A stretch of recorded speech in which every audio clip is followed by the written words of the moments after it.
harus disesuaikan dengan berat badan idealnya seperti itu ya.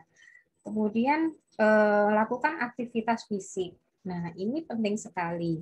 Kadang orang misalkan ya, kadang orang kepingin kurus kayak gitu, kepingin berat badannya turun. Gimana cara makannya aja, tapi nggak mau olahraga kayak gitu. Nah, aktivitas fisik ini tidak hanya kita bekerja sehari-hari di rumah atau di kantor seperti itu. Aktivitas fisik yang dimaksud yaitu aktivitas yang seperti olahraga. Nah, anjurannya untuk olahraga ini paling tidak 3 sampai 5 kali dalam 1 minggu. Sekali olahraga itu paling tidak 30 menit. Nah, untuk perharinya seperti itu ya, teman-teman. Oke. Nah, dalam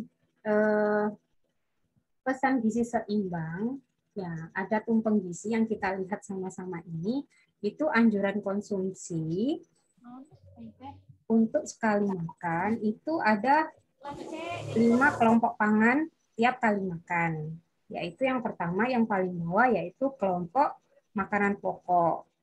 Nah, untuk makanan pokok ini sendiri dianjurkan 3 sampai 4 porsi dalam perharinya. Kalau untuk porsi-porsinya nanti ya di belakang saya jelaskan. Kemudian untuk sayur, sayur disarankan 3 sampai 4 porsi per hari. Nah, itu. Dan untuk buah itu 2 sampai 3 porsi per harinya. Sedangkan untuk lauk hewani atau nabati, anjuran porsinya yaitu 2 sampai 4 porsi per hari. Nah, kemudian untuk yang paling atas ini yang mengkerucut ini diusahakan untuk dibatasi untuk asupan sehari-harinya. Contoh di sini ada gula. Nah, ini diusahakan dalam 1 hari itu maksimal 4 sendok makan aja dalam 1 hari. Nah, untuk gula ini bukan hanya ini ya teman-teman, bukan hanya kita minum manis seperti itu, tidak. Jadi kalau misalkan kita makan kue itu kan juga ada gulanya. Terus kemudian kita kalau minum minuman kemasan kayak gitu juga harus diperhatikan komposisi gizinya kayak gitu. 4 gram gula. Misalkan kita minum teh kemasan kayak gitu ya, 1 botol misalkan persajinya gulanya misalkan 30 gram. Nah, anjuran gula 4 sendok makan ini kurang lebih yaitu 40 gram dalam 1 hari. Nah, tadi di kemasan minuman itu misalkan tertera persajinya 30 gram untuk gulanya. Kalau kita mengkonsumsi 1 botol tersebut, nah otomatis kan kita jatah dalam 1 harinya kan tinggal sedikit tuh, tinggal satu sendok aja ya. Nah, itu nanti sisanya kalau misalkan sudah makan kue 1 potong kayak gitu ya sudah. Jadi diusahakan jangan berlebih lagi. Kalau misalkan konsumsi gula yang berlebih, otomatis resikonya penambahan berat badan kayak gitu. Dan kalau misalkan nggak terkontrol dalam waktu yang lama itu beresiko akan terjadi penyakit diabetes mellitus kayak gitu. Kemudian garam. Kenapa sih garam itu nggak boleh banyak-banyak gitu ya? Bentar ya, maaf.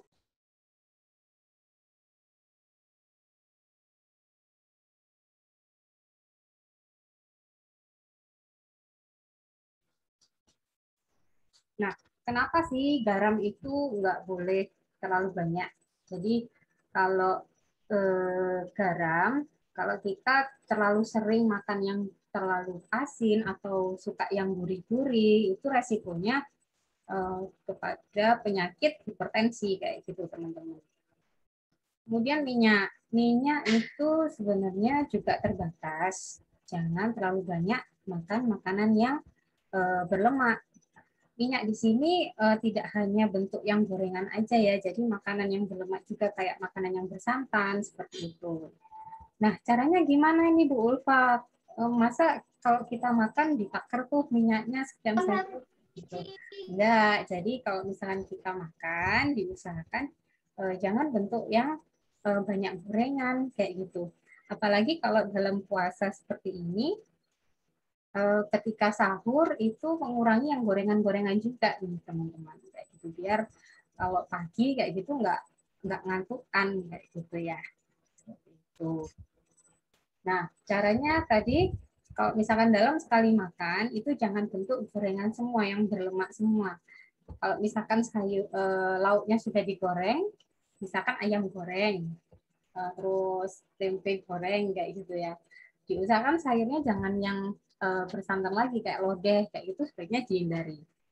Pilih menu yang seperti sayur bayam misalkan, terus kemudian sayur asem kayak gitu. Jadi konsumsi lemak tidak terlalu banyak sekali makan kayak gitu ya. Baik, slide.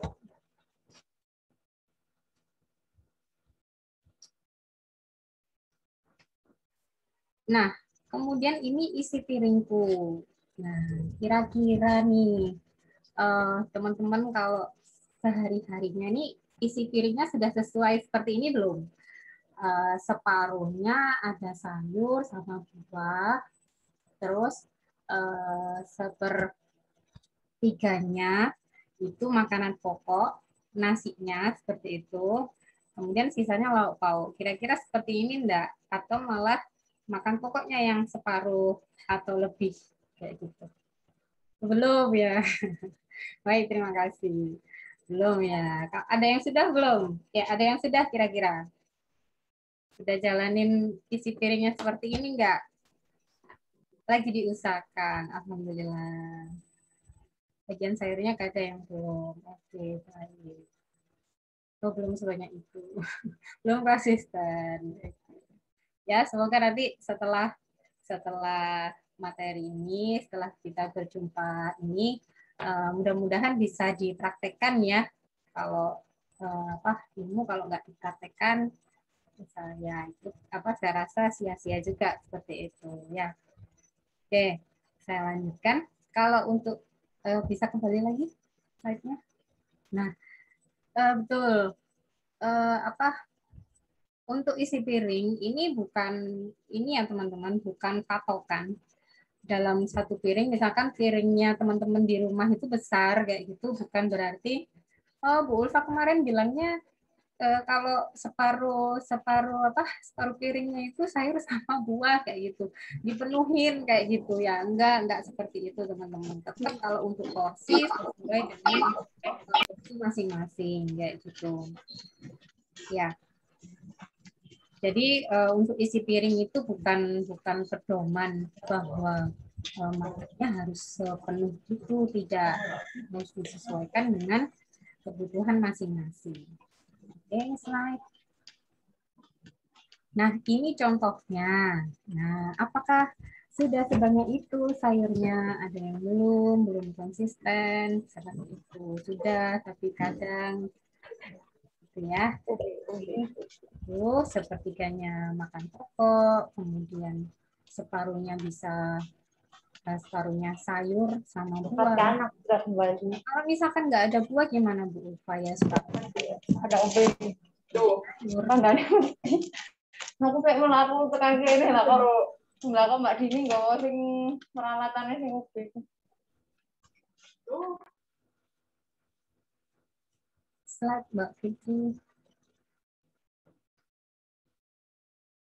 Nah,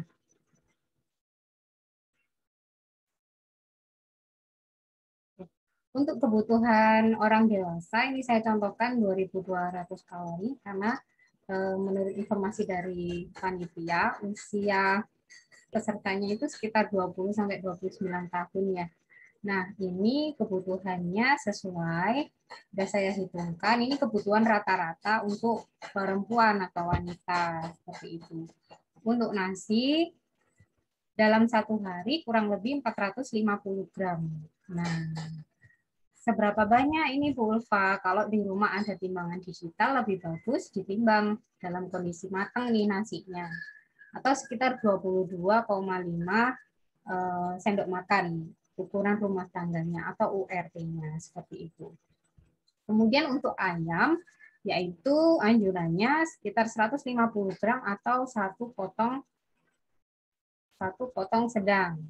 Nah, gimana nih cara tahu satu porsi 50? Berarti kan ini kalau untuk 3 kali makan untuk sehari-hari, berarti kan sekali makan ayamnya 50 gram ya teman-teman. Nah, gimana tuh Bu cara ngitungnya biar kita tahu berapa 50 gram kayak gitu. Nah, ketika kita beli ayam, misalkan ayam filet kayak gitu ya, 1 kilo, misalkan ya, misalkan setengah kilo atau 500 gram. Kita bagi aja itu jadi 10. Nah, jadi 10. Nanti kan ketemunya 50 gram kayak gitu. Jadi 50 gram itu dagingnya saja, bukan dengan tulangnya, teman-teman. Kayak gitu ya. Kemudian untuk tempe, yaitu satu potong sedang, satu potong besar. Kalau untuk sekali konsumsi bisa satu potong sedang, sekitar 25 gram untuk satu konsumsinya. Untuk sayur, sekitar 300 gram untuk satu hari. Kira-kira 1,5 gelas. 1,5 gelas. Jadi sekali makan itu bisa setengah gelas. Gelasnya seberapa Bu Ul? Kayak gitu. Gelasnya setara dengan 250 cc, teman-teman. Kalau di rumah nggak ada gelas blending, bisa pakai itu untuk kira-kiranya pakai gelas air mineral kemasan kayak gitu. Itu kan sekitar 240 mili ya, 250 cc. Itu bisa pakai itu perkiraannya. Kemudian buah dalam satu hari, kalau misalkan sayurnya sudah tercukupi, cukup satu potong sedang pepaya aja kayak gitu. Nggak banyak juga kan? Nah, itu kalau sayurnya sudah terpenuhi, itu minimal ya. Kalau mau lebih dari itu juga nggak apa-apa. Terus kemudian gula 30 atau paling enggak tadi ya 4 sendok makan atau sekitar 40 gram. Minyak tadi sama dengan yang ditumpang isi. Kemudian kue-kue, kalau misalkan kita kepingin makan kue, boleh dalam satu hari 2 porsi atau 2 kali makan seperti itu. Oke, slide Mbak Fitri. Nah, maaf, bisa kembali ke slide sebelumnya lagi. Nah, ini. Jadi, kuantitas makanan atau jumlah makanan seperti itu ya. Saya gambarkan seperti gambar yang kita lihat bareng-bareng ini. Jadi, untuk yang gambar A, ketika kita asupannya sesuai dengan aktivitas atau energi yang keluar, otomatis berat badannya akan stabil kayak gitu. Nah, ketika asupan kita atau energi yang masuk itu berlebih, yang di gambar B, dan energi yang keluar itu sedikit, nah otomatis kelebihan energi ini akan disimpan menjadi lemak dan resikonya akan terjadi obesitas atau kegemukan seperti itu. Nah, ketika kekurangan energi yang karena energi yang masuk ini kurang dari apa yang kita keluarkan, energi yang keluar, maka kekurangan energi ini akan diambil dari lemak seperti itu. Ya, maka resikonya tubuh akan kurus seperti itu, berat badannya akan turun. Nah, kira-kira dari teman-teman ini kebanyakan sehari-hari yang mana nih? Energinya yang masuk sama keluar sama, atau yang malah yang B atau yang C nih kira-kira? Banyak yang mana kira-kira ini teman-teman? Boleh di kolom chat.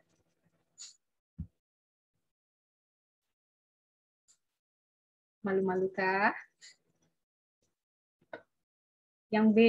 Oke, pasti aktivitasnya kurang nih. Alhamdulillah, Masya Allah. Lagi defisit, jadi yang C. Aduh, kenapa ini?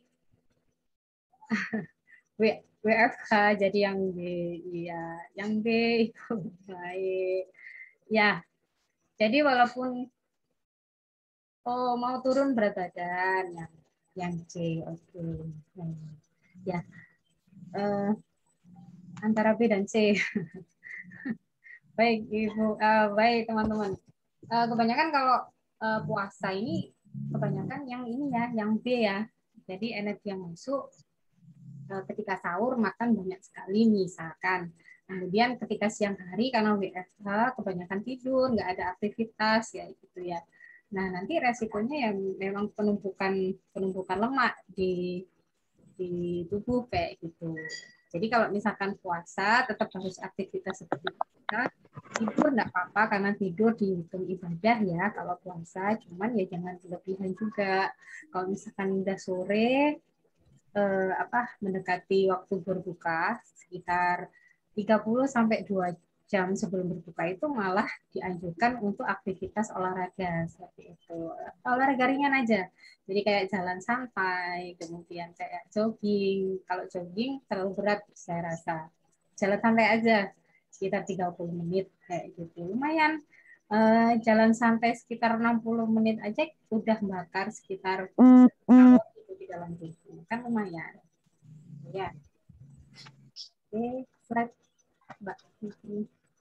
Nah, balik lagi. Nah, selain kuantitas, jadi selain jumlah yang kita konsumsi, kualitas makanan itu juga harus kita perhatikan. Gimana sih makanan berkualitas? Tentu aja memenuhi zat-zat gizi yang kita butuhkan. Karbohidrat, protein, vitamin, dan mineral seperti itu. Nah, kebanyakan nih dari teman-teman di sini lebih sering makan yang kayak nasi sama ayam goreng seperti itu atau menu yang lengkap nih kira-kira. Boleh di kalau chat. Masih ngantuk toh. Nah, yo. Lebih sering makanan yang lengkap. Alhamdulillah harus lengkap. Baik, lengkap ya. Ngantuk toh, Nak? Ya, baik. Saya tidak bilang bahwa nasi dan ayam goreng itu tidak berkualitas, tidak. Tetapi tentu saja kualitasnya lebih rendah dibandingkan kita kalau menunya menu yang lengkap gitu teman-teman. Oke, slide. Nah, nah ini mulai kita menyusun menu sehat, praktis dan hemat seperti itu. Yang pertama-tama yaitu buat daftar makanan favorit keluarga. Jadi mulai disusun nih apa aja menu favorit keluarga atau dari pribadi sendiri kalau misalkan masih single gitu ya. Misalkan sukanya apa? Soto ayam, soto daging kayak gitu. Misalkan sayurnya kayak sayur bening, sayur asem kayak gitu. Itu mulai didaftar apa aja sih yang biasanya dimakan sehari-hari favorit yang kalau kita masak itu biasanya dihabiskan oleh keluarga kayak gitu. Karena kalau misalkan kita masak yang bukan kesukaan keluarga, pastinya itu akan bersisa kayak gitu ya teman-teman. Nah itu kan akan membazir juga kayak gitu. Kemudian pilih menu dengan pemakaian bahan makanan yang sederhana aja. Jadi yang bergizi itu tidak berarti yang mahal-mahal seperti itu. Jadi contoh, misalkan kayak pemilihan kalau misalkan kita masak sop ya, sop sayur, misalkan pakai wortel. Biasanya kalau teman-teman di sini pilih wortel yang wortel lokal atau wortel yang import nih, yang apa gemuk-gemuk kayak gitu. Coba di kalau biasanya yang lokal aja. yang lokal aja. Nanti yang lokal lebih enak.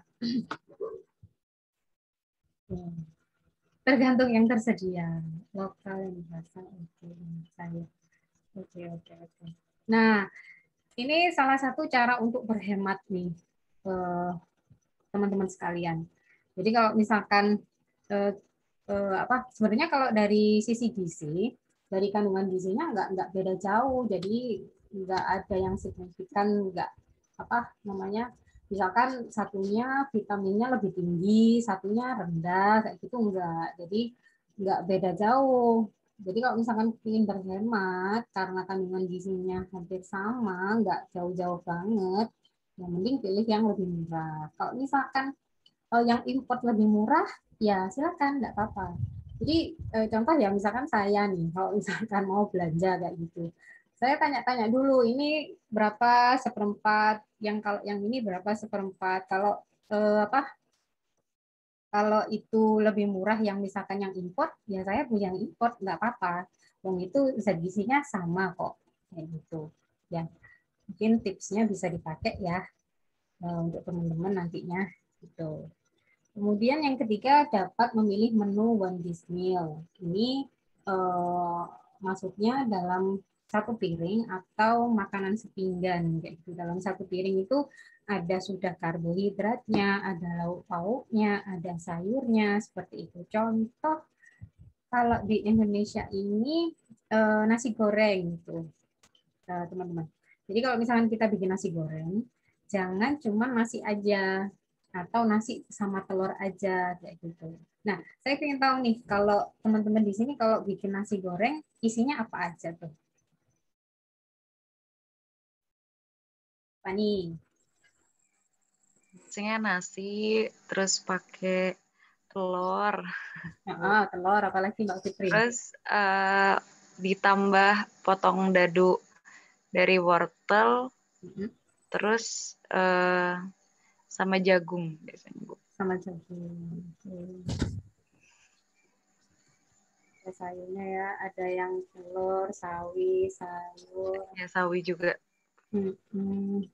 Nice. Luar biasa ya. Ya, betul. Jadi sudah betul nih teman-teman. Jadi kalau bikin nasi goreng kayak gitu, ya sebaiknya jangan nasi sama telur aja. Betul tuh, kayak Mbak Fitri juga tambahan wortel cincang atau wortel kotak-kotak, tambah jagung kayak gitu. Terus ini ada yang ayam cincang, bagus sekali kayak gitu ya. Terus kalau misalkan nabatinya gimana nih Bu Ulfa? Nah, kalau misalkan kita pilih one dish meal tapi nggak ada nabatinya kayak nasi goreng kayak gitu, kalau misalkan dikasih tahu tempe kan nggak cocok ya. Nah, untuk nabatinya bisa nanti masuk di jam 9 kayak gitu. Jadi kalau misalkan kita pas nggak puasa di hari-hari biasa, kita kan sarapan sekitar jam 7 misalkan. Nah, 3 jam setelahnya diusahakan ada cemilan. Nah, nabati ini bisa masuk di jam 9. Bisa kayak tahu isi atau kolak kacang hijau seperti itu. Ya, jadi tetap kebutuhan karbohidrat, protein, sayurnya itu juga sudah terpenuhi. Ya. Kemudian yang keempat,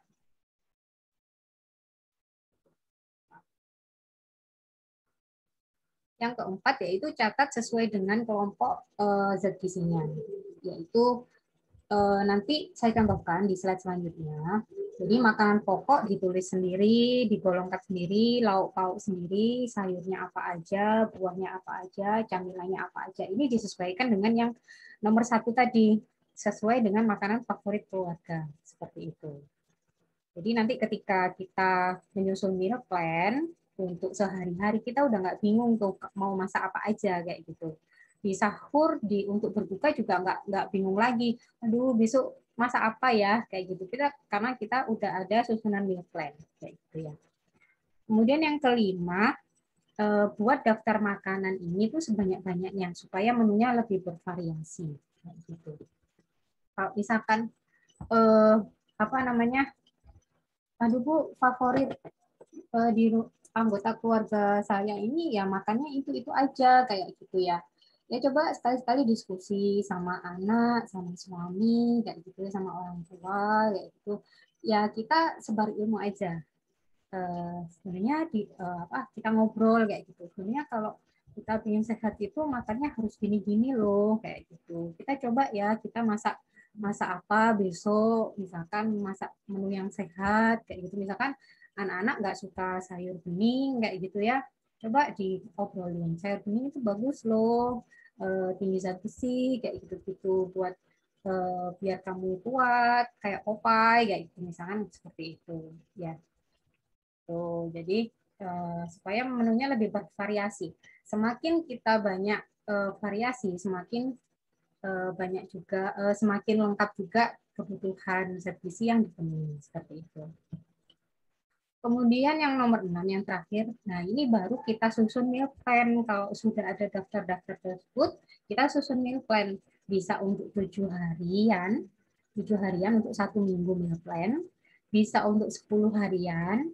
Jadi kalau untuk 10 harian ini dalam 1 bulan itu cukup 1 kali aja. Saya kadang juga bikin kalau misalkan malas ya, kalau misalkan banyak kerjaan di rumah, saya biasanya bikin yang 10 harian. Jadi 10 hari itu dalam 1 bulan itu bisa puter sampai 3 kali kayak gitu. Baru bulan depannya saya bikin lagi kayak gitu. Kalau untuk 7 hari dalam 1 bulan saya harus bikin 4 kali kayak gitu. Atau kalau misalkan lagi banyak kerjaan ya ngulang-ngulang seperti itu. Pokoknya anggota keluarga nggak bosen gitu aja.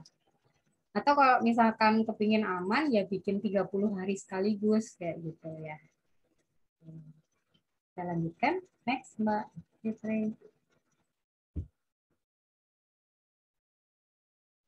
Nah, ini itu tadi ya, setelah tahu daftar menu favorit apa aja yang disukai oleh keluarga. Nah, ini bisa di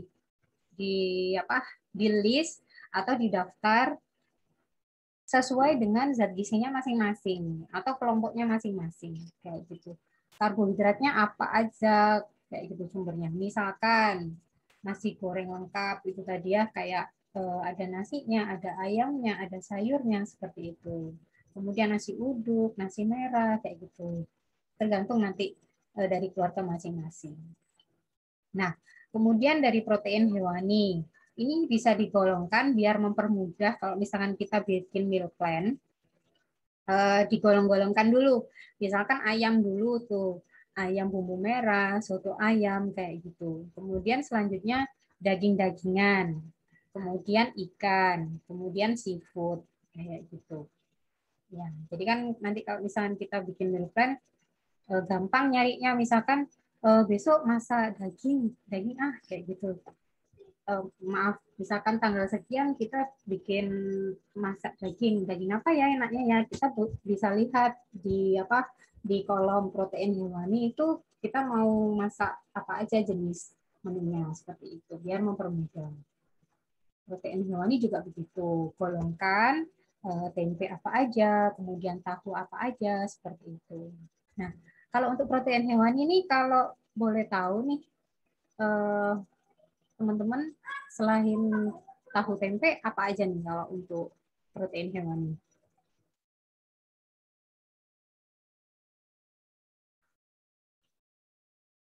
Aja yo, selain tahu tempe. Bisa open mic atau di kolom chat.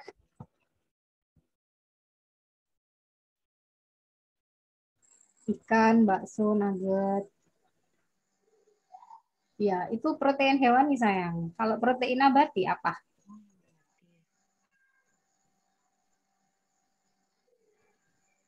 Kacang merah, ya. Apalagi? Kacang Bali, kacang endul. Kacang endul itu apa? Mirip kacang merah, Bu. Tapi dia tuh warnanya putih.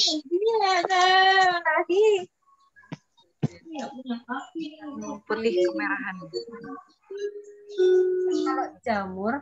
Kalau jamur itu ini, teman-teman. Kalau jamur itu dia memang sayur yang proteinnya tinggi. Cukup tinggi, bukan tinggi sekali, tidak. Ada yang lebih tinggi dari jamur. Cuman jamur ini golongannya sayur, bukan dia masuk ke golongan protein nabati seperti itu. Jadi kalau misalkan masak, oh udah ada jamurnya, nggak usah protein nabati, nggak, tetap harus ada protein nabati lainnya, kayak gitu ya. Kalau alpukat itu dia termasuk golongan buah. Edamame betul. Jadi kalau misalkan di menunya nggak ada protein nabati, bisa tuh cemilannya di jam cemilannya cemil edamame rebus kayak gitu ya. Oke, sip. Kemudian sayur ya, saya lanjutkan. Mbak Fitri, waktu saya kurang berapa menit nih?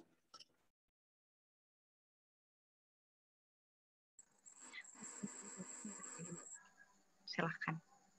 Ya, kembali lagi ke yang slide selanjutnya. Slide sebelumnya maksud saya. Sayur. Oke, sayur ini juga digolong-golongkan. Misalkan sayur sop, sayur bayam. Misalkan bayam sukanya di apa apa kalau Surabaya itu namanya kulupan. Nggak tahu kalau di daerah Bandung apa ya namanya. Tuh. Kemudian sayur asem, lodeh lah. Lodeh ini kan macamnya banyak sekali. Ada lodeh labu siam, kemudian lodeh rebung. Di list aja.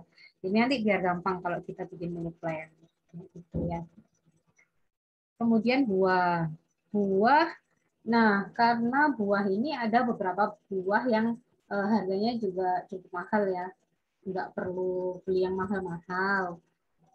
Apa katakan ada buah aja dalam harian kayak gitu. Contoh misalkan pisang. Pisang itu kan macamnya banyak sekali. Nah, teman-teman bisa pilih tuh kalau misalkan pilih hemat, pilih yang murah-murah aja. Kayak misalkan pisang raja contohnya itu kan biasanya lebih mahal ya kayak sama pisang susu, pisang emas itu biasanya lebih mahal. Kalau seperti itu bisa kalau kepingin berhemat ya bisa pilih pisang yang lebih murah aja seperti itu. Oke, slide terakhir. Ini saya contohkan meal plan. Ini saya ambil dari teman-teman di kelas PAWON ya, kelasnya Bu Kristiana. Ini juga sudah saya cek sebelum ditayangkan itu sudah saya cek. Ini untuk yang sebelah kiri, ini bisa menjadi contoh. Ini kalau misalkan yang sebelah kiri ini punyanya Mbak Nafi Nur, ini dalam satu hari dia masaknya satu kali aja. Masaknya satu kali aja. Jadi kalau misalkan untuk biar teman-teman nggak bingung, nulisnya meal plan itu bisa diurutkan teman-teman. Jadi yang pertama itu lauk hewani dulu. Lauk hewani dulu, kemudian lauk nabati, selanjutnya sayur atau buah, kemudian pelengkap. Misal pelengkap itu kayak contohnya kayak sambal, terus kerupuk kayak gitu. Kalau misalkan kayak soto kayak gitu kan ada keripik kentangnya, kayak itu bisa dituliskan. Jadi kalau misalkan kita bikin daftar belanja, kalau sudah ada meal plan itu nggak akan terlewat. Nah, nggak akan terlewat tuh. Jadi kalau bisa ketika kita belanja itu bawa catatan teman-teman ya, bawa catatan. Jadi biar kalau kita di pasar itu setan nggak bisikin kayak gitu. Hei Bu, itu ya ada barang bagus, ayo dibeli kayak gitu. Jangan, harus lihat catatan kayak gitu biar nggak boros, biar nggak nyampe rumah loh kenapa tadi beli ini padahal nggak ada di menu kayak gitu ya. Takutnya nanti ngebuang malah jadinya mubazir kayak gitu. Nah, saya kembali lagi untuk yang sebelah kiri punyanya Mbak Nancy. Nah, kalau masak satu kali per hari, karena makanan itu amannya di dalam suhu ruangan itu kan sekitar 4 sampai 5 jam. Ya. Jadi kalau misalkan untuk menu sore kita masak pagi, untuk menu sorenya bisa disisihkan dulu teman-teman. Disisihkan dulu, masukkan di tempat wadah yang tertutup, yang yes. Jadi biasanya kalau misalkan ibu-ibu pekerja ya, ibu-ibu yang masih bekerja kayak gitu, daripada ribet masak lagi ketika pulang kerja kayak gitu ya. Nah, bisa pakai cara seperti itu. Nanti ketika mau makan dipanasi seperti biasa aja kayak gitu. Kemudian, nah di menu ini kan sudah tertulis juga tuh snack kayak gitu sudah sudah terjadwal, jadi udah nggak bingung lagi besok masak apa, lusa masak apa, kayak gitu. Ya. Lalu yang sebelah kanan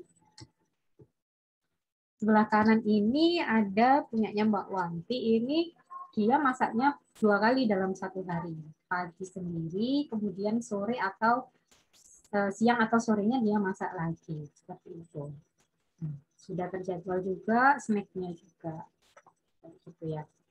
Kira-kira teman-teman di sini ada yang sudah menjalankan seperti ini belum? Belum.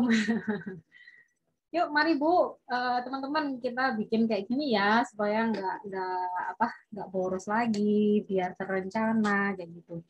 Oh, ada yang sudah tapi belum konsisten. Ya, alhamdulillah nggak apa-apa, belum konsisten. Baik. Nanti mudah-mudahan nanti setelah ini kita konsisten ya, kita sama-sama bareng-bareng belajar supaya kita lebih berhemat, kemudian kita lebih praktis.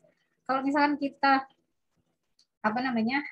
Kalau misalkan kita bingung ya mau masak apa kayak gitu kan biasanya lama gitu di dapur mikir dulu kayak gitu. Kalau sudah terencana kayak gini, sudah di porsi-porsi sebelum masak kayak gitu, insya Allah waktu untuk memasak juga lebih lebih sedikit kayak gitu. Jadi waktu untuk keluarga kita ngobrol-ngobrol bareng sama anak-anak, kita main juga lebih banyak. Oke, sekian yang bisa saya sampaikan.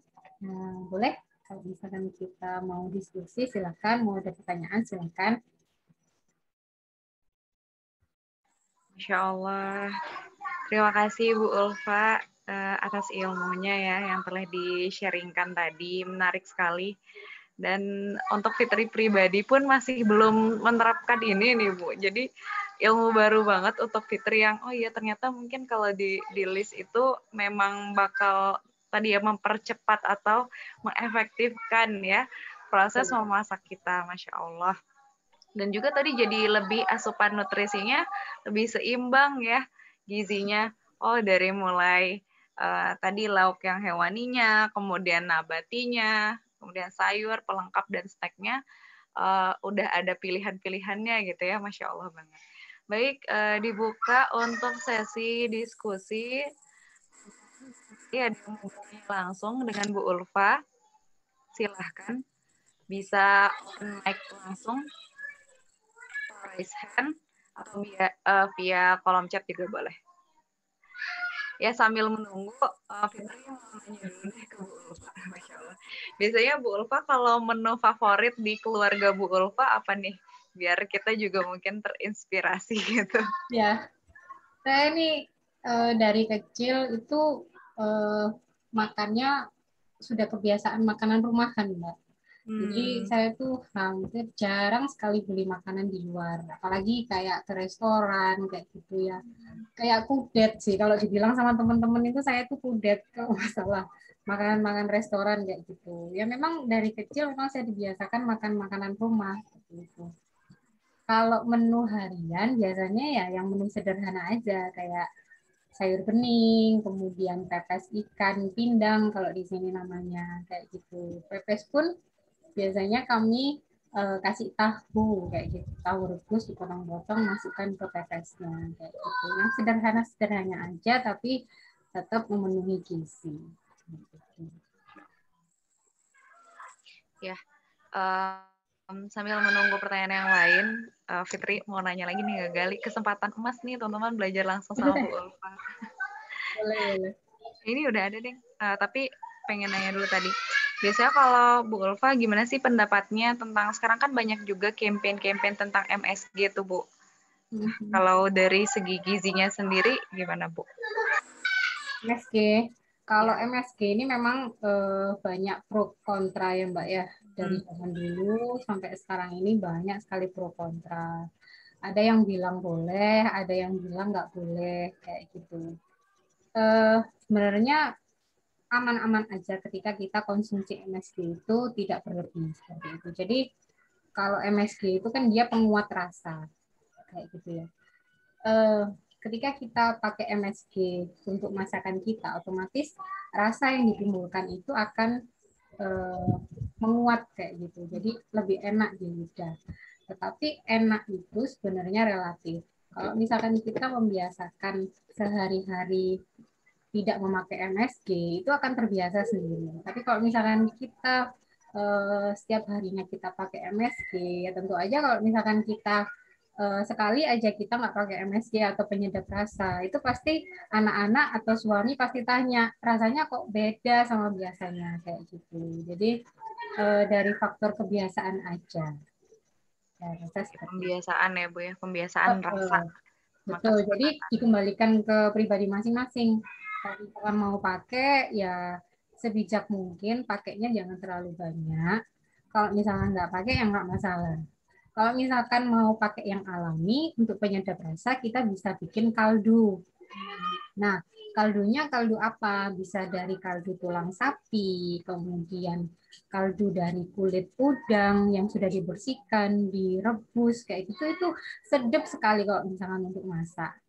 Ya, banyak sekali di Cookpad kayak gitu, cara-cara bikin kaldu kayak gitu banyak, boleh dicari nanti gitu. Dan kaldu itu pun Mbak bisa bisa disimpan di dalam freezer, taruh di plastik klip kecil sekali satu porsi kayak gitu. Kalau misalkan mau pakai tinggal diambil aja satu kemasan kayak gitu.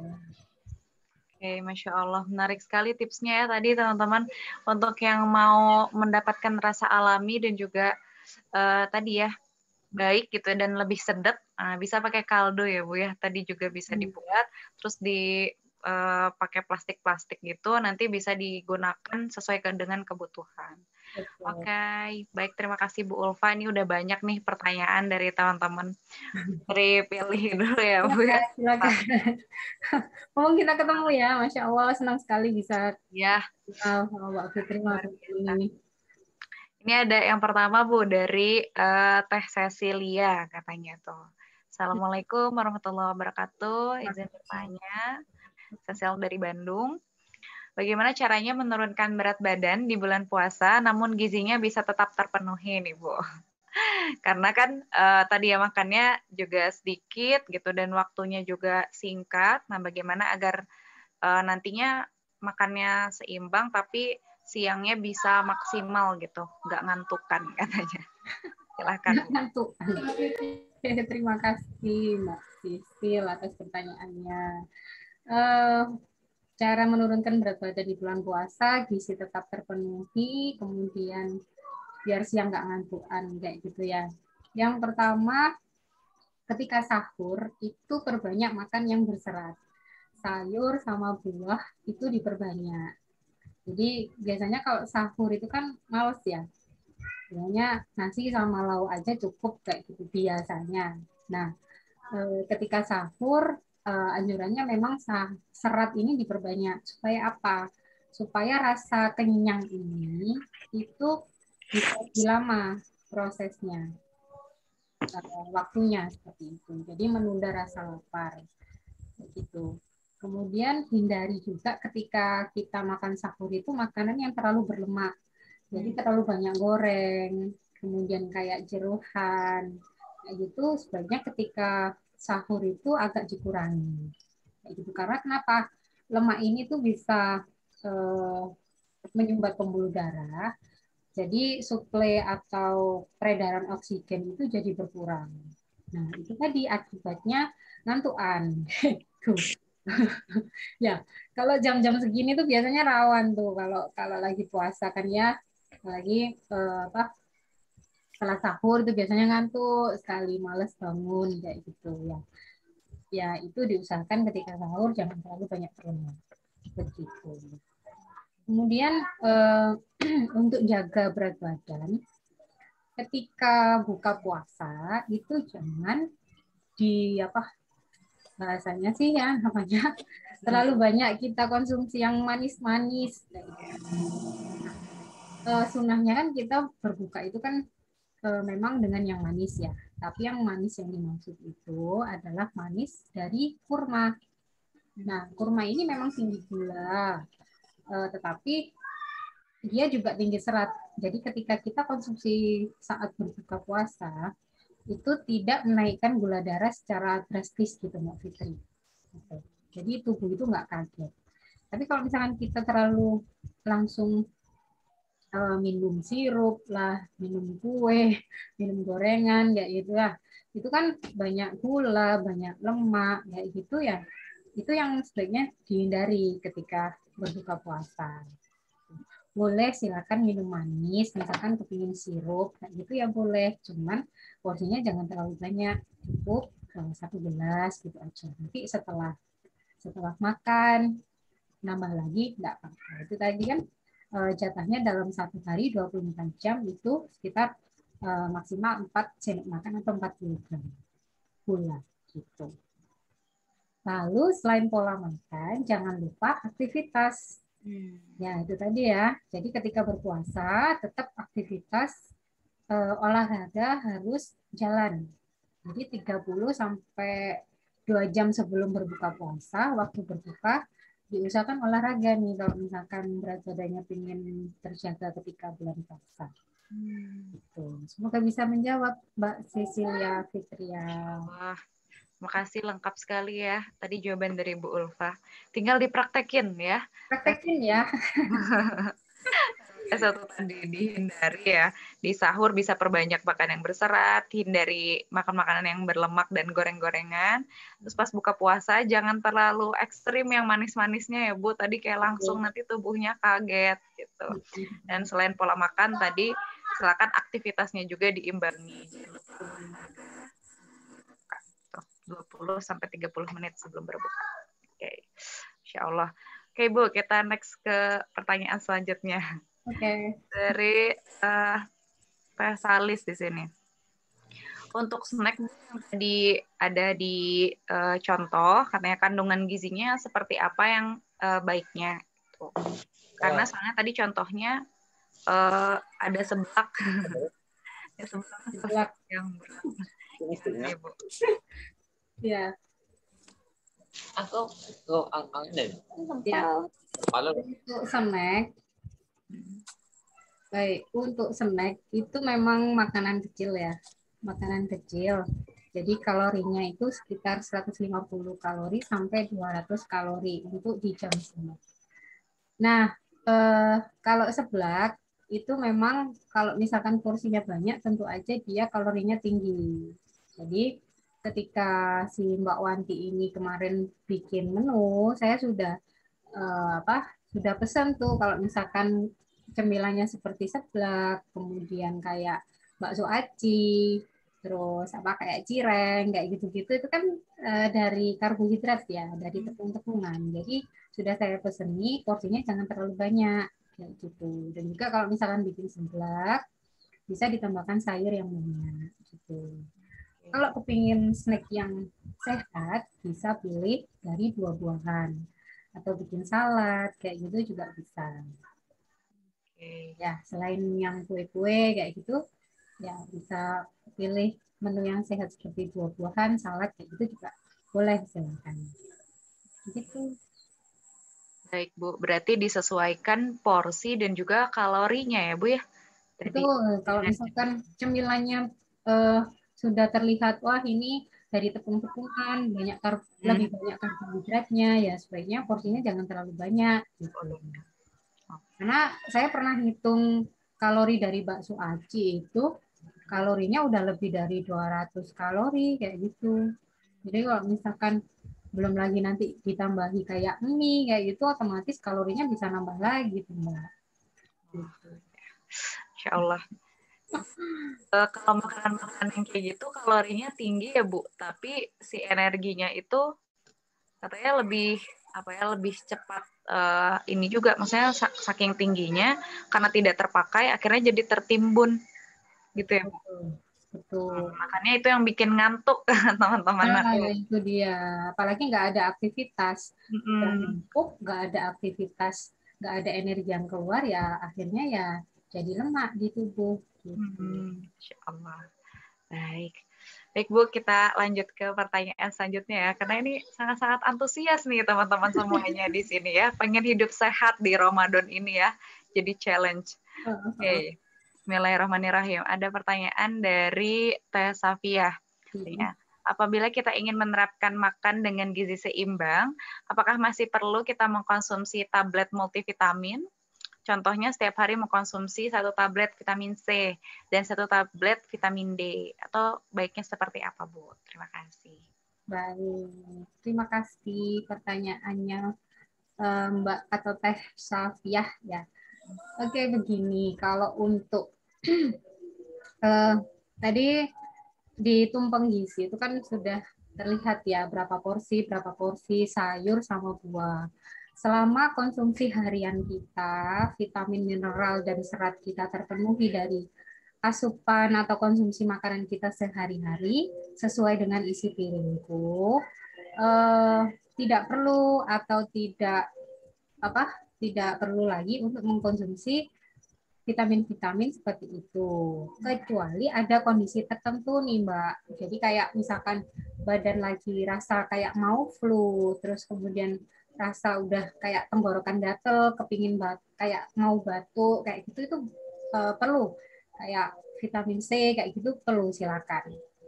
Nah, kalau misalkan kita konsumsinya sudah bagus, sayur buah sudah banyak, makanannya sudah bagus, nah tidak perlu lagi kita konsumsi suplemen atau multivitamin. Apalagi vitamin-vitamin yang mega dosis ya, dosisnya tinggi. Contoh kayak misalkan vitamin C itu kan banyak sekali yang 500 mg vitamin C sampai 1000 mg vitamin C kayak gitu ya Mbak Fitri ya. Ya. Nah, itu ketika konsumsi kita bagus, ketika kondisi kita nggak kenapa-kenapa, itu nggak perlu konsumsi yang mega dosis kayak gitu. Karena kalau misalkan kita konsumsi terlalu sering, terlalu banyak dosisnya, tidak sesuai dengan kebutuhan, otomatis nanti yang menyaring darah di ginjal itu dia akan bekerja terlalu berat kayak gitu. Apalagi tidak diimbangi dengan minum air putih yang banyak kayak gitu. Jadi sebaiknya disesuaikan dengan kondisi. Begitu.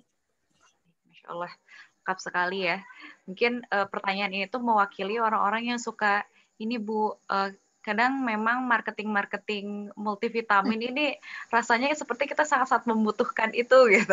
Padahal tadi sedikit ya Bu ya, kebutuhan sebenarnya kebutuhan vitamin itu juga tidak sampai tadi 1000 mg dan lain-lain. Ya akhirnya justru malah terbuang gitu ya, dan malah berefek ke kerja ginjal ya Bu tadi. Kalau saya boleh nambahi, kalau kita perhatikan itu ya Mbak. Jadi kalau misalnya kita minum vitamin C yang dosisnya tinggi, itu bisa kita perhatikan kalau minumnya kita kurang, di urin kita atau di pipis kita itu kan warnanya pekat sekali kayak gitu. Gitu ya. Nah, sedangkan kalau vitamin C itu perharinya konsumsi harian itu anjurannya hanya 7 mg, 70 mg aja. Bayangkan kalau misalnya kita konsumsi yang mega dosis sampai 1000 mg, sedangkan tubuh kita perlunya cuma segitu aja kayak gitu. Kondisinya nggak perlu-perlu banget untuk tinggi dosis kayak gitu. Allah, memang balik lagi disesuaikan dengan kebutuhan ya. Betul.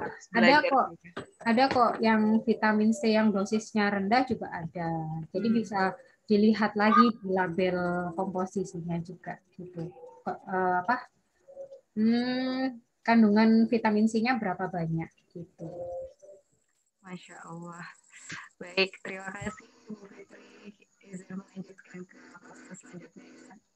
Ini sepertinya pertanyaan penting ya, karena kita membutuhkan motivasi dari Teh Rita. Bu, bagaimana menyiasati rasa malas yang kadang muncul di tengah-tengah jadwal yang udah di-plan gitu ya, udah belanja dan yang lain-lain, alhasilnya banyak yang terbuang food preparation di kulkasnya. Kita butuh motivasi nih Bu, gimana?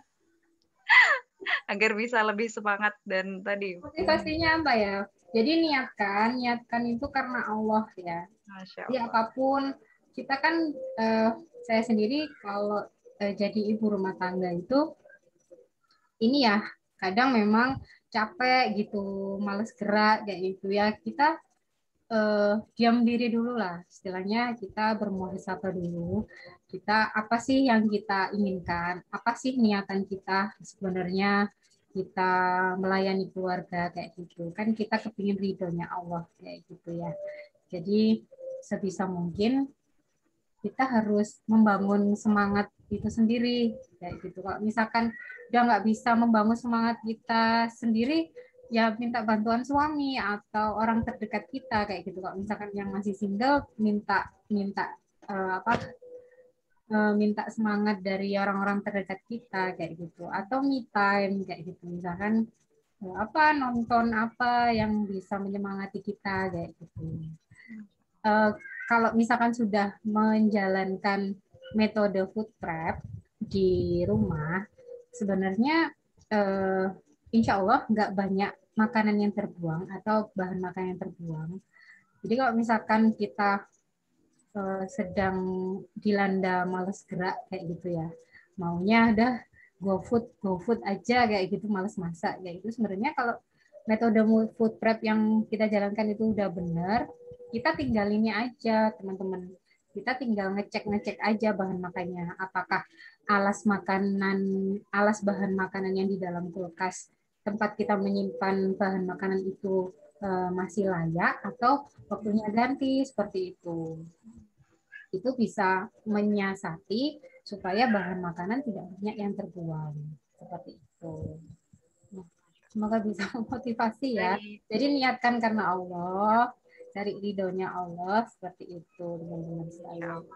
Ya, karena masak juga ibadah ya Bu ya. Betul, apalagi di bulan puasa ini, Masya Allah.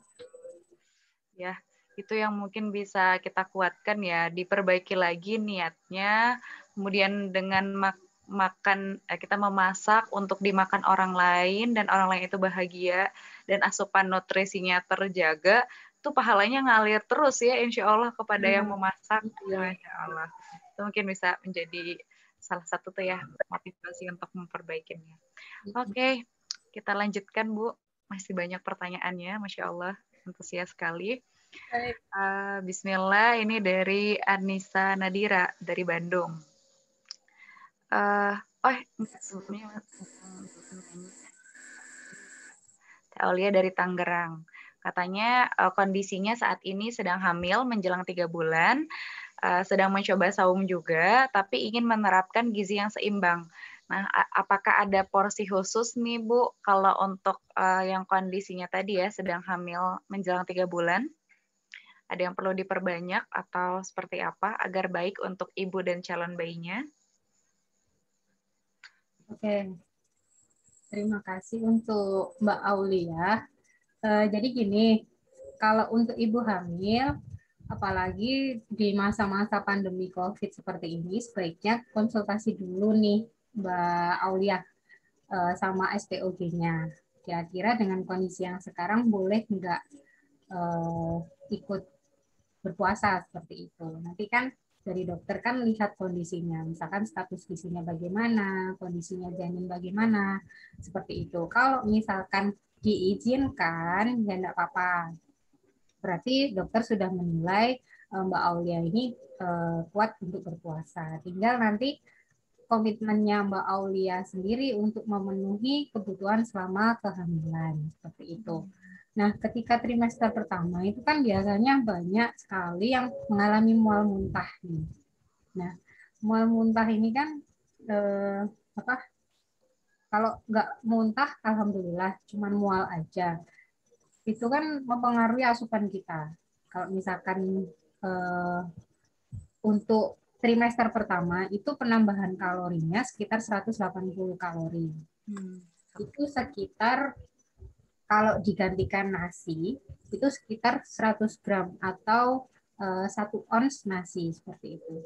Nah, ketika mual pada trimester yang pertama tidak harus nambahnya bentuk nasi, bisa di proteinnya, di lauk hewaninya diperbanyak. Begitu.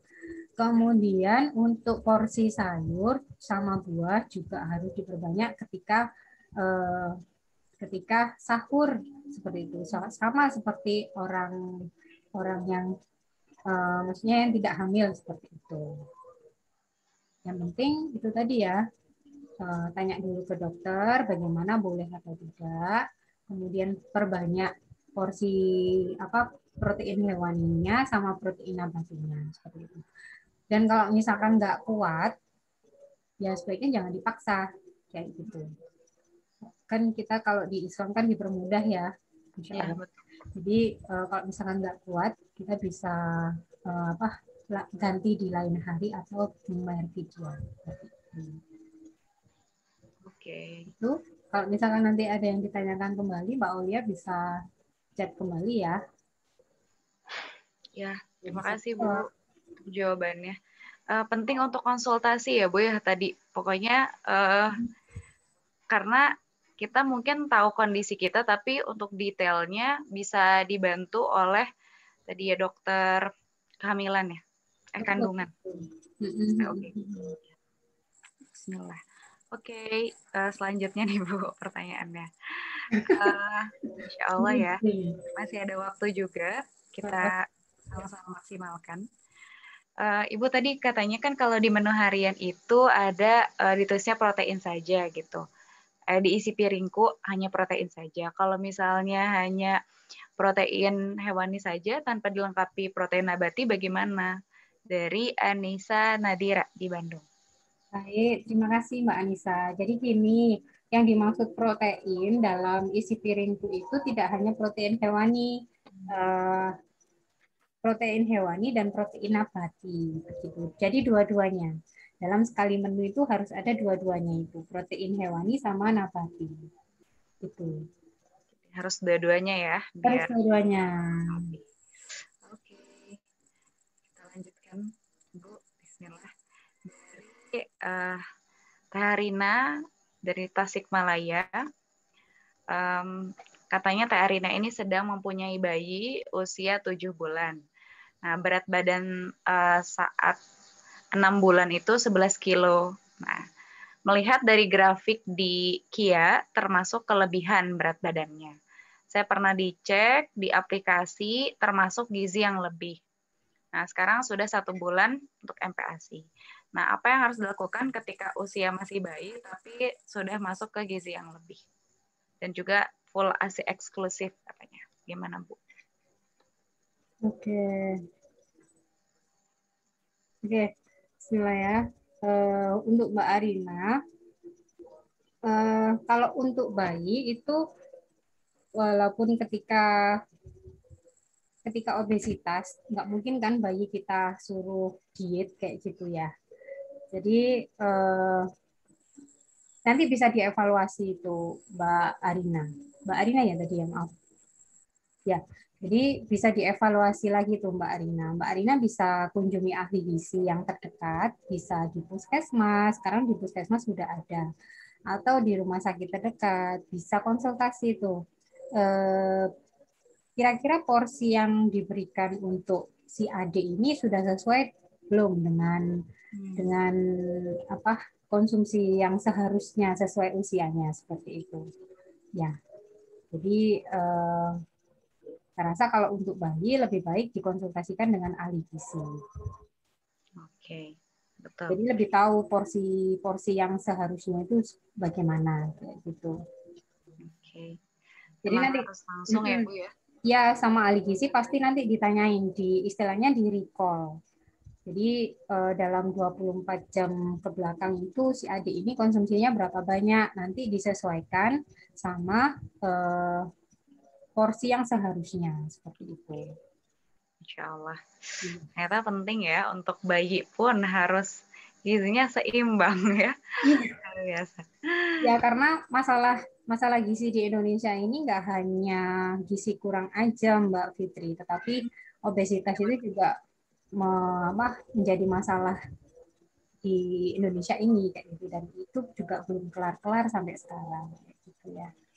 Insya Allah, memang maka dari itu pentingnya edukasi ya Bu ya, kita sama-sama belajar bisa ya melakukan segala sesuatu tuh dengan ilmu ya, agar bisa sesuai.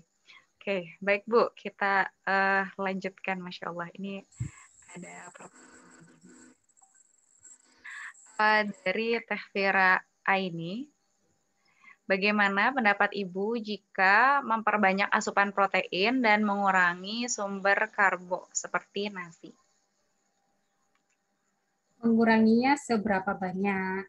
Jadi begini, untuk untuk asupan sehari-hari itu sudah ada prosentasenya ya kalau kita konsultasi gizi. Kalau untuk orang sehat, karbohidrat itu prosentasenya sekitar 60 sampai 80%. Jadi kalau misalkan karbohidratnya mau dikuranginya seberapa banyak dulu. Kayak gitu. Kalau misalkan masih berkisar 60 sampai 80% dari kebutuhan sehari-hari masih boleh.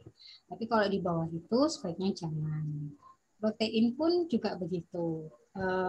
Untuk asupan harian itu 15 sampai 20% dari kebutuhan kita sehari-hari. Kayak gitu. Kalau misalkan lebih dari itu ya tidak dianjurkan karena kita konsumsi protein yang berlebih juga tidak baik bagi tubuh. Seperti itu. Jadi memang baiknya mah sesuai ini ya Bu ya, sesuai porsinya tadi sudah dipermudah gitu. Jadi silahkan dimaksimalkan. Mungkin pertanyaan ini tuh juga karena ini ya Bu ya, banyak sekarang itu banyak juga metode atau pola-pola diet yang bilang ya katanya diet karbo gitu ya. Jadi nggak boleh makan karbo. Banyak sekali sekarang itu yang viral-viral masalah penurunan berat badan, itu namanya fat diet. Diet ekstrim itu sebaiknya dihindari. Maaf di sini adzan, saya mute dulu ya Mbak. Iya, Insya Allah. Baik, kita sambil menunggu ya teman-teman sudah azan. Mungkin ada pertanyaan-pertanyaan terakhir.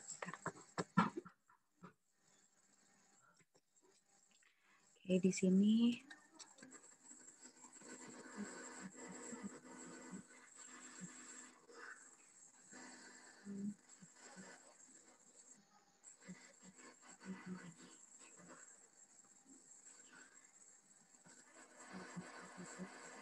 menunggu azan di tempatnya Bu Ulfa, Insya Allah. Di sini masih dari pertanyaannya dari Tafira.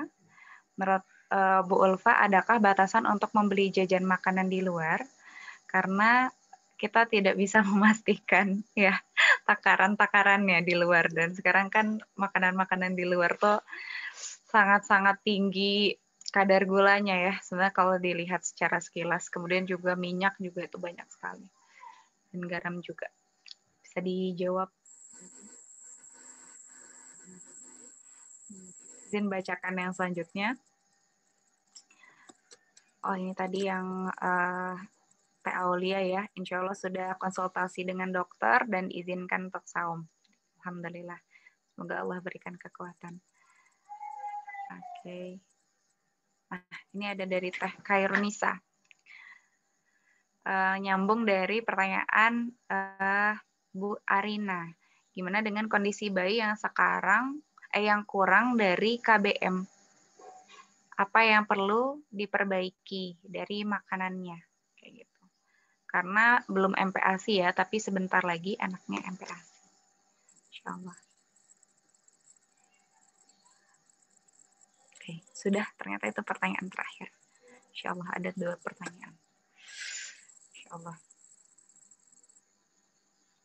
Ya, melihat kondisi makanan zaman sekarang juga Bu, wah pokoknya kayaknya tuh semuanya tuh yang banyaknya tepung-tepung gitu, banyaknya goreng-goreng, manis-manis. Yang hits tuh minuman-minuman juga ya Bu, seperti boba gitu misalnya, terus milk tea dan lain-lain. Nah, waktu itu Fitri sempat dengar juga satu minuman itu kalorinya bisa tinggi banget, bisa lebih dari 500 malah. Insyaallah. Boleh nanti dibahas oleh Bu Ulfa. Insyaallah. Rinding sekali memang melihat ketika kita tidak punya niat yang baik ya teman-teman untuk bisa memperbaiki asupan dan pola makan dari kita gitu. Nanti akan mudah terbawa. Soalnya tadi menarik nih teman-teman yang tadi disampaikan oleh Bu Ulfa ya. Kalau Bu Ulfa tuh makanan favoritnya makanan rumahan gitu ya. Bu Ulfa dikatakan kudet ya, karena nggak tahu gitu makanan-makanan. Jadi selagi kita tahu kebutuhan tubuh kita gitu ya, diri kita yang baik seperti apa gitu asupannya, tidak perlu minder ketika kita tidak tahu. Baik, Bu Ulfa sudah open mic, Ya, silahkan Bu Ulfa, ada ya, 2 pertanyaan. udah selesai adanya. Oke, saya jawab satu-satu ya. Ya. Kita pertanyaan dari Mbak Firana ini yang tadi tentang jajanan. Kalau kita nggak bisa memastikan bahan makanannya, takarannya seperti apa kayak gitu. Intinya begini, yang banyak sekali menyumbang kalori ketika kita konsumsi itu yang pertama adalah gula sederhana, karbohidrat sederhana. Itu antara lain gula pasir, madu, sirup, seperti itu kalorinya tinggi sekali. 10 gram aja dalam 1 sendok makan gula pasir itu kalorinya sudah 36 lebih kalori seperti itu. Coba dibayangkan kalau misalkan kita tadi coba Mbak Fitri sempat bilang boba kayak gitu ya. Kita itu manis sekali ya. Belum lagi itu komposisinya kan kalau boba itu kan dari tepung-tepungan, ya kan? Kalau boba itu kan nggak ada tuh yang namanya potongan buah, kayak itu kan nggak ada. Itu otomatis kalorinya tinggi sekali, kayak gitu. Oke, selain karbohidrat sederhana, yang kedua yaitu yang berasal dari karbohidrat kompleks. Jadi kayak tepung-tepungan, kayak gitu itu udah otomatis kalorinya juga tinggi.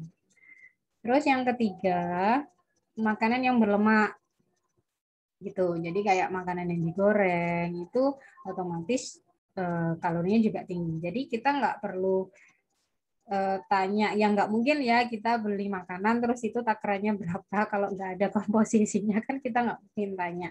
Cuman kita harus jeli yang kita makan, yang kita beli itu kira-kira apa ya yang sebagian besar komposisinya kayak gitu. Misalkan beli apa ya, itu tadi aja deh yang boba gitu ya. Wah, itu gulanya banyak, apalagi porsinya yang jumbo kayak gitu. Jangan yang diskonan 1 gelas jumbo cuma 10.000 kayak gitu. Wah, banyak sekali yang ngantri kayak gitu.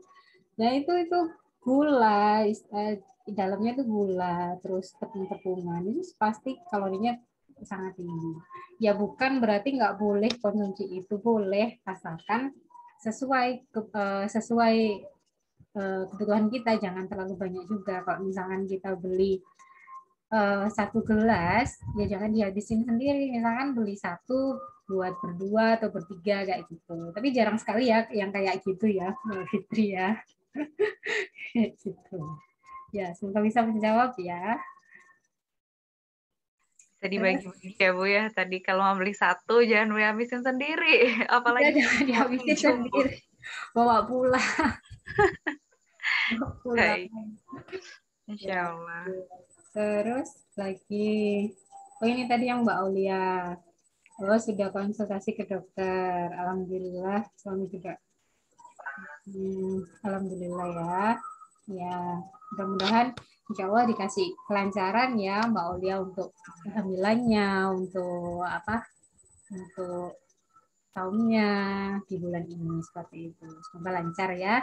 Itu tetap harus komitmen ya, jaga asupan. Kemudian ini suplemen untuk kehamilan, selama kehamilan yang dari dokter, dari bidan harus dikonsumsi ya, jangan sampai telat juga. Gitu. Terus ada lagi, gimana kondisi bayi yang masih kurang dari KBM? Apa yang perlu? Bentar lagi MPASI. Kalau MPASI itu harus diketahui juga tepat waktu, kayak gitu juga harus diperhatikan ya. Kalau misalkan berat badannya kurang sebelum 6 bulan, itu bisa dikonsultasikan dengan dokter anak, spesialis anak, apakah boleh diberikan MPASI sebelum usia si anak ini 6 bulan, kayak gitu. Karena ada beberapa pertimbangan dari dokter anak itu memperbolehkan diberikan MPASI sebelum waktunya, sebelum 180 hari atau 6 usia 6 bulan seperti itu. Tapi dengan catatan harus ACC, harus seizin dokter anak begitu. Kalau MPASI sih nanti pembahasannya panjang sekali ya. Beda lagi ya Bu ya. Iya, jadi bisa kemana-mana kalau itu. Jadi saya sarankan kalau misalkan untuk anak-anak sebaiknya konsultasi Bunda dengan dokter anak, kemudian ahli gizi seperti itu. Baik. Terima kasih Bu Ulfa. Tadi pertanyaan terakhir sekaligus memang terakhir ya. Terbatas. Ibu boleh untuk di akhir sesi ini, adakah pesan-pesan untuk kami nih yang mungkin baru belajar atau sudah belajar sebelumnya tapi masih ada rasa males gitu Bu buat nerapin, masih apa ya, kalau bahasa Sundanya kabita masih tergoda gitu Bu melihat makanan-makanan di luar sana yang kayaknya tuh enak banget gitu Bu, pedas, manis, asin dan lain-lain. Mungkin ada pesan-pesan Bu untuk kita biar bisa maksimal di Ramadan ini men-challenge diri untuk berubah pola makan. Silahkan Bu. Baik. Jadi yang pertama niatkan kita makan sehat itu untuk diri kita ya. Jadi apa yang kita makan itulah yang akan dituai tubuh kita, entah itu sekarang atau di masa depan nanti. Jadi kalau misalkan kita acuh tak acuh terhadap kesehatan kita, kita acuh tak acuh terhadap pola makan kita, ya nanti cepat atau lambat penyakit itu akan datang seperti itu. Nah, untuk pola makan diusahakan walaupun untuk yang sudah belajar ini sebelumnya, bagi yang belum juga, yuk sama-sama kita belajar, kita konsisten lagi, kita niatkan untuk hidup yang sehat, kita jalani pola makan yang sehat dengan gizi yang seimbang. Seperti itu. Yang mudah-mudahan dalam puasa ini kita semuanya diberi kelancaran, insya Allah. Amin ya Allah ya Rabbal Alamin. Baik, terima kasih banyak sekali lagi untuk Bu Ulfa, jazakillah khair untuk Ibu. Semoga apa-apa yang tadi sudah disampaikan pada kami ya betul-betul ingin ikhtiar lah gitu ya, tadi diimplementasikan gitu. Biar tidak hanya sia-sia saja, tapi kita bisa memperbaiki tadi ya pola kehidupan kita. Karena tadi sudah disampaikan oleh Bu Ulfa, apa yang kita makan tuh adalah akan membentuk diri kita ya. You are what you eat. Yes. Apa yang kita makan ya Bu ya, benar-benar akan membentuk diri kita. Penyakit-penyakit pun itu sebenarnya tuh kita sendiri yang membuatnya gitu. Karena banyak sekali penyakit yang itu justru timbulnya dari makanan ya. Jadi Masya Allah kalau teman-teman pengen hidup sehat, tadi ingat ya pesan Bu Ulfa yang paling tadi di highlight. Bu Ulfa tuh kudet gitu. Sukanya makanan rumahan, tapi karena tahu itu luar biasa manfaatnya gitu, ya tinggal dilanjutkan gitu ya, dan itu bagian dari ibadah gitu ya dengan makan makanan yang sehat.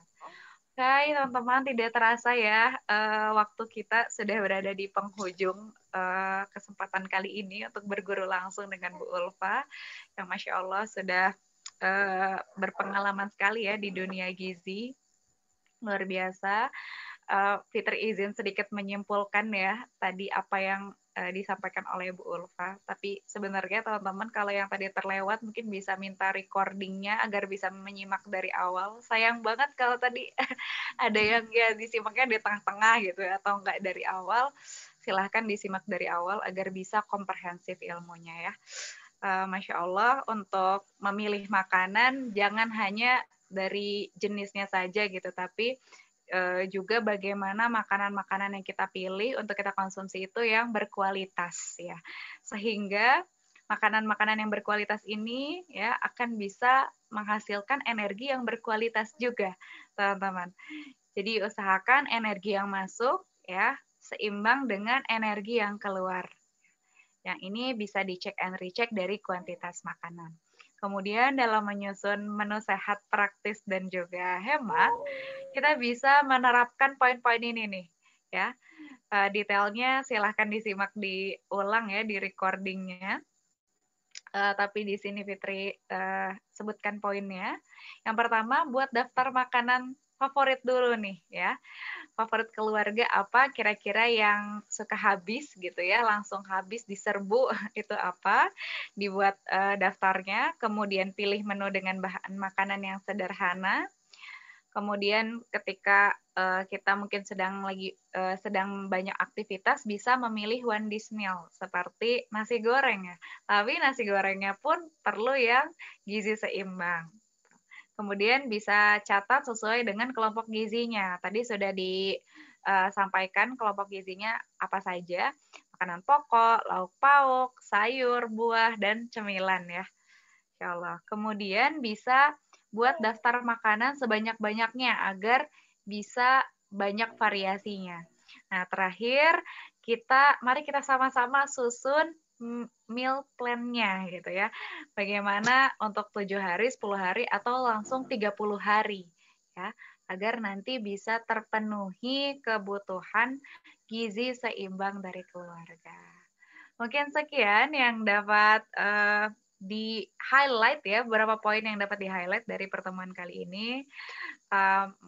Mohon maaf dari Fitri sebagai moderator dengan segala kesalahan dan kekurangan. Semoga bisa bermanfaat ya ilmu yang tadi sudah disampaikan oleh Bu Ulfa, yang dibersamai oleh Fitri.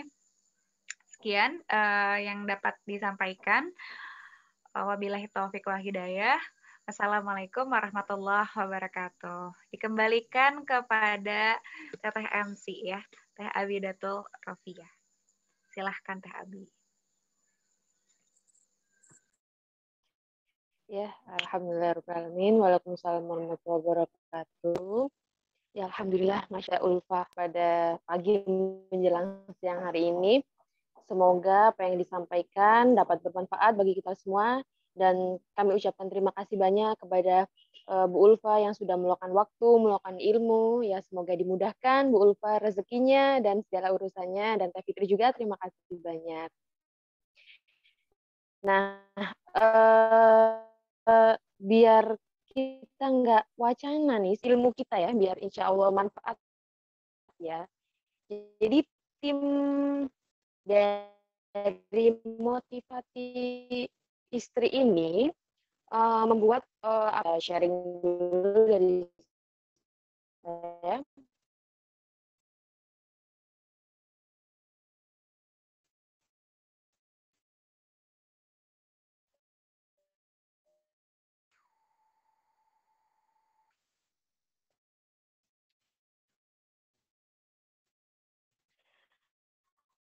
Membuat kompetisi nih buat para peserta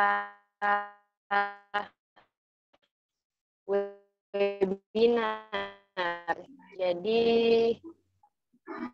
kompetisinya seperti apa?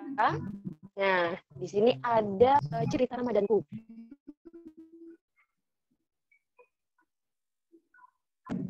Habis, maaf suaranya putus-putus.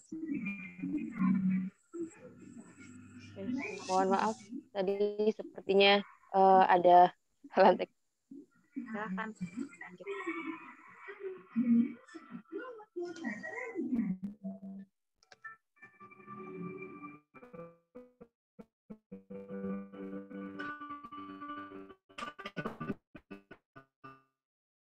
Amin, istighfar sebanyak-banyaknya dan doa penutup majelis. Subhanakallahumma wa bihamdika asyhadu an la ilaha illa anta astaghfiruka wa atubu ilaik. Dengan ini saya selaku MC mengucapkan terima kasih sebanyak-banyaknya kepada para peserta, kepada pemateri dan kepada moderator kita. Sampai bertemu lagi di webinar yang selanjutnya. Semoga kita diberikan panjang umur oleh Allah. Oke, saya pamit undur diri dulu. Dan sebelum ditutup Zoom ini, kita akan ada foto bersama. Jadi mohon untuk tete-tete bersama, silakan di turn on kameranya. Nanti mungkin dari Teh Hanifa yang akan mengarahkan. Teh Hanifa. Oh iya, boleh. Teh Hasna juga bisa. Oh iya. Kita tunggu teman-teman untuk turn on kameranya ya.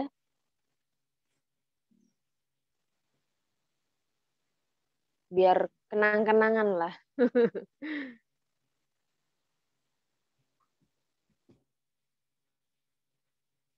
Oke, silakan dipandu Teh Hanifa atau Teh Hasna. Udah teh.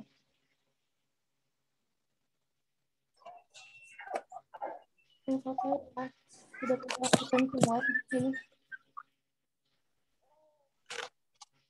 1, 2, 3.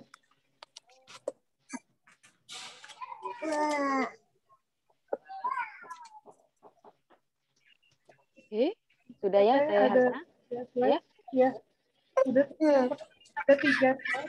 2 lagi dulu ya. Kenapa?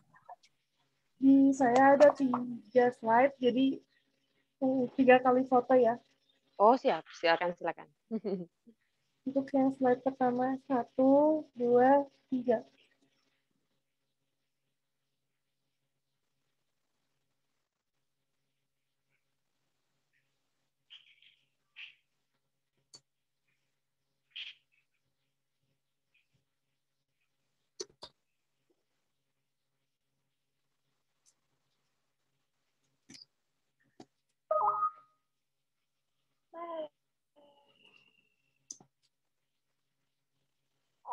Untuk slide yang kedua, 1, 2, 3.